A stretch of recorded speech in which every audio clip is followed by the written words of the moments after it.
Perfecto.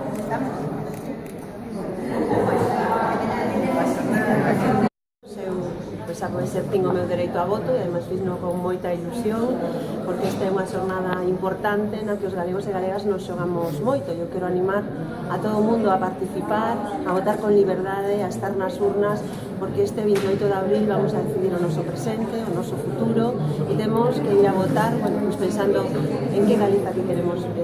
vivir, se queremos que este país teña unha voz propia, cal é o futuro que lle queremos deixar aos nosos fillos e fillas, e como facemos pues, nun momento excepcional, no que creo que é importante é que a cidadanía se exprese, que esta sexa unha xornada na que a cidadanía vote con liberdade, que transcurra con absoluta normalidade e, en fin, animar a todo o mundo a